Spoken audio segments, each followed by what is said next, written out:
Hey there, Cinemaster fans. Hope you're ready for some movie magic. Let's dive right in. The movie The Occupant starts. In a house in the countryside, geologist Abby is spending time with her older sister Beth. They've recently lost their mother, so they're trying to support each other emotionally to work through their grief. Tragedy strikes again when Beth is diagnosed with an advanced stage of leukemia. None of the doctors takes her case because there's nothing they can do to help. However, Abby refuses to give up and learns of a foreign clinic that provides less ethical treatments. To pay for sending Beth there, Abby has to take a very risky job. Sometime later, Abby arrives at the Georgian Caucasus close to the border with Russia. She's been hired by a private metal mining company to look for uranium deposits. Her father disapproves of this since he thinks Abby could have a much better career than being a company's dog, but she's too desperate to save her sister. She even asks for an advanced payment, but her boss can't pay her if she doesn't find something. Abby and her co-worker Sergey spend long hours searching for uranium to no avail. They're supposed to stay in the specified areas. However, Abby decides to continue her search in the forest.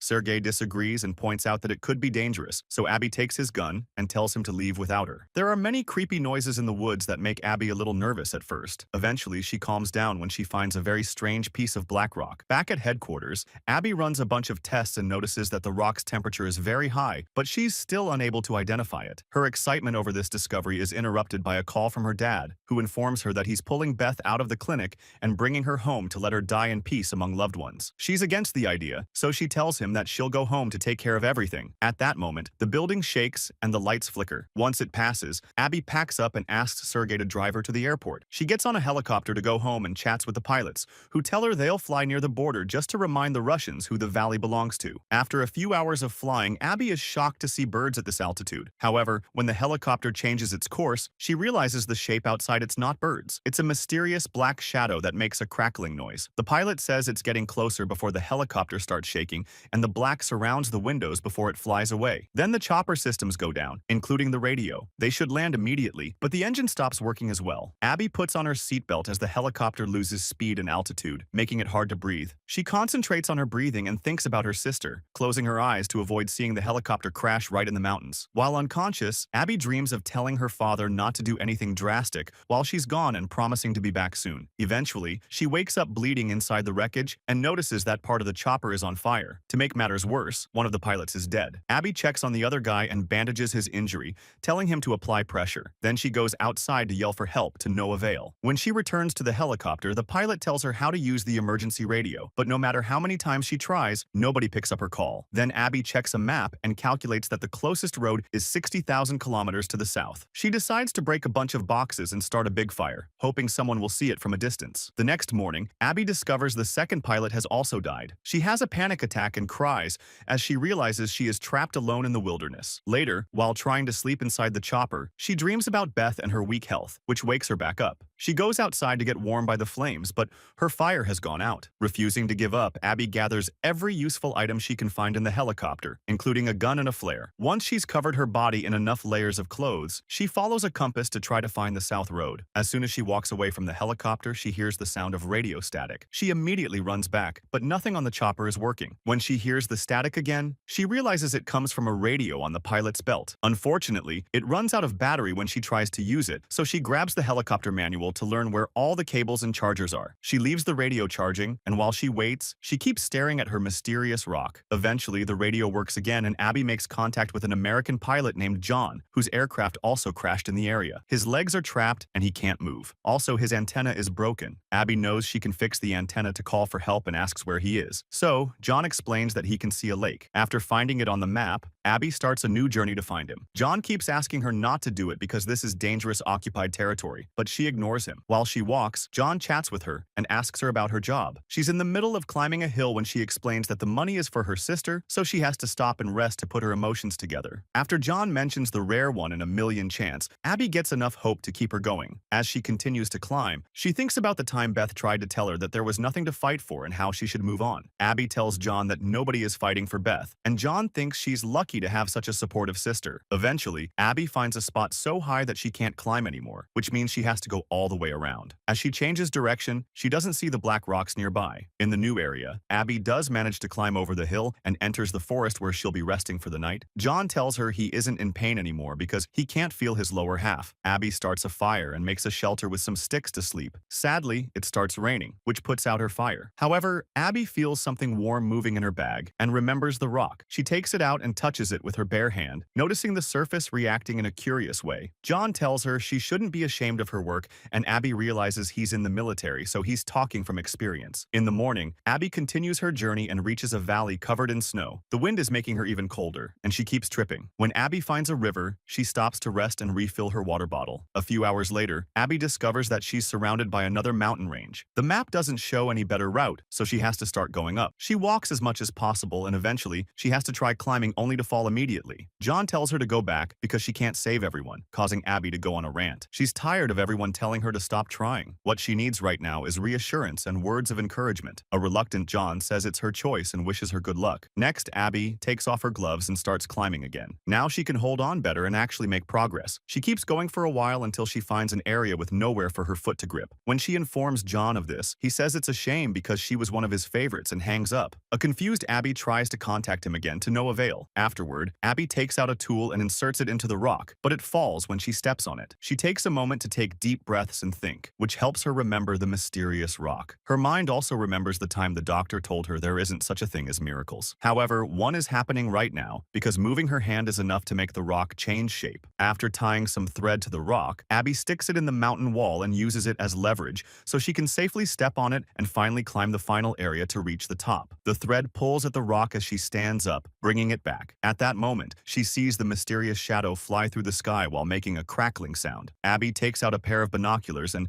notices some lights in the distance which belong to a military base. She gathers sticks and grass to start a big fire, hoping it may get someone's attention. She also makes an arrow out of rocks to indicate the direction she's taking. As she leaves, a few hours later, John contacts her on the radio, saying she has to stop drawing attention to herself. He reminds her that the Russians control this area, so if they see her signal, they'll go out to kill her, not to help her. This makes her so nervous that she slips down a rock-covered hill and hurts her leg. Tired of John scolding her, Abby turns off the radio and takes care of the wound. At that moment, she hears some radio static and notices a soldier patrolling the area, so she immediately runs away. Between her injury and the snow, it's very difficult to walk and she has to use a stick for support. After crossing the forest, she finds some old abandoned buildings and decides to go inside to both rest and hide. There are lots of destroyed objects and even pictures left behind by families murdered during the Russian invasion. After checking every room and every drawer, she finds some things to start a fire and even some moldy bread that makes her gag. With the first aid kit from the plane, she bandages her hands and injects expired medicine into her belly. Before falling asleep, she looks at Beth's picture and thinks about how much pain she must be in. That night, Abby dreams of her happy days with Beth, but also of her at the hospital. Beth was tired of the clinic and wanted to go home to spend her last days with her family. Yet Abby forced her to stay. Before Abby left for her new job, Beth pointed out that she wasn't doing this for her. Abby was doing it for herself. The next morning, Abby wakes up when she hears a radio. She looks outside and notices the soldier coming closer, causing her to panic. She rushes to block the door and hides under the window while covering her mouth. The soldier takes a quick peek but luckily doesn't see her and moves along. While the man is checking the other windows, Abby carefully reaches for her bag using the stick and takes out the gun, only for the magazine to fall out. The noise gets the soldier's attention, and he tries to open the door to no avail. While he looks for another entrance, Abby gets the gun ready. Soon, the soldier finds her and points his weapon at her, saying something in Russian. Abby panics again and opens fire. The bullet hits his gun and then his leg, bringing him down. Then Abby takes the guy's weapon and backpack while he keeps repeating the name Ivan. She puts the gun down to prove she means no harm and opens the bag to find a flashlight, cigarettes, and a black rock just like hers. At that moment, John's voice comes out of the soldier's radio saying, "You were one of my favorites," and the soldier confirms that's Ivan. Abby freaks out and realizes they were both tricked. The voice asks, "Don't you want to see Beth again?" before the communication ends. Afterwards, Abby apologizes to the soldier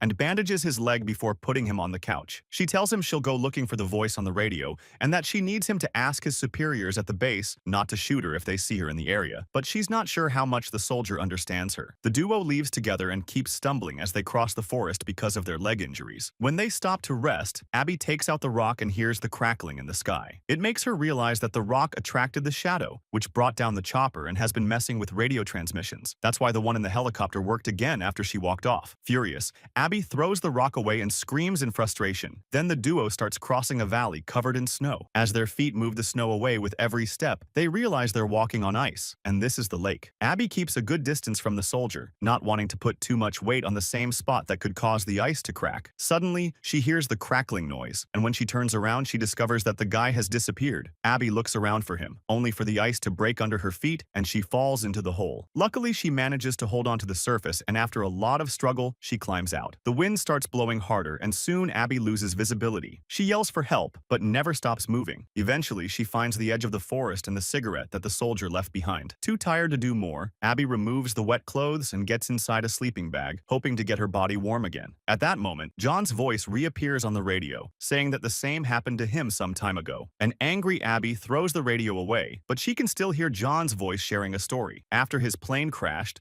John had to watch his crew die one by one. His heart slowed down, and he thought it was over for him too. But at the last second, he found deliverance. Abby falls asleep and dreams of her happy days with Beth again. She wakes up when she hears a helicopter, so she runs through the forest as she tries to get their attention. However, they can't see or hear her, and the chopper leaves. The cold is starting to affect Abby deeply, and she falls to her knees while hearing Beth telling her to go home. She passes out and falls through a hole that turns out to be a cave. Abby's body rolls down on hard rock and lands in a small pool. Floating next to her, it's John's rotting body covered with chunks of the mysterious black rock. The bottom of the pool also has this black substance which floats up to try to enter Abby's body, and it seems this rock is some kind of entity that has been using real people's voices to lure Abby and the soldier the same way it caught John 65 years ago. When Abby wakes up, she's sitting on solid ground. As rocks float around her, the entity uses John's voice to congratulate her for making it, saying it had been afraid she'd end up like the others. Abby accuses it of causing the crashes on purpose and wants to know why it lured her here. But the entity says all decisions that brought her here were her own. As the floating rocks form half a human body, the voice explains that John agreed to become the entity's occupant to survive, and Abby's being offered the same privilege. Abby tries to walk away from the floating rocks, turning down the offer and saying she just wants to go home. The voice replies that she's already home as Beth's house appears behind her. An invisible force pushes her inside, and she discovers there are piles of black rocks everywhere. The entity tells her she's afraid of death and desperate to beat it, which she can do if she surrenders to it. Abby goes from room to room trying to escape the voice and is shocked to find Beth outside. She immediately goes out and Beth holds her hand. Suddenly, Abby wakes up in her sister's home and is shocked to find Beth perfectly healthy. While the crackling is heard in the background, Abby hugs Beth and cries. However, she has a vision of the hospital and realizes this is all an illusion from the entity. She comes to terms with the fact that she has to let her sister go. So, Abby apologizes to Beth for pushing her beyond her limits and says her final goodbye. When Abby is about to leave the house, the radio with the entity's voice tries to convince her to stay since this is everything she wants. Abby denies it, explaining she's learned her lesson. Without death, there's no life. Beth also begs her not to leave. However, Abby opens the door and goes out to the snowstorm, screaming for help. At that moment, Abby wakes up in the sleeping bag, and she remembers she has a flare. She quickly lights it up, and the helicopter comes back to rescue her. For the next 2 days, Abby stays in the hospital recovering. When she finally wakes up, she's in an apartment with Sergey and his grandmother. He thinks she should rest, but she wants to go home, so he drives her to the airport. Sometime later, Abby and her father visit Beth at her home, where she's taken care of by a nurse. Beth doesn't have much time left, so Abby and her father go outside to have a breakdown without upsetting her. Later in the evening, the nurse announces it's time. Abby and her dad sit on the bed with Beth and comfort her while she dies. Make sure to subscribe and turn on notifications so you can watch more videos like this. Thanks for watching.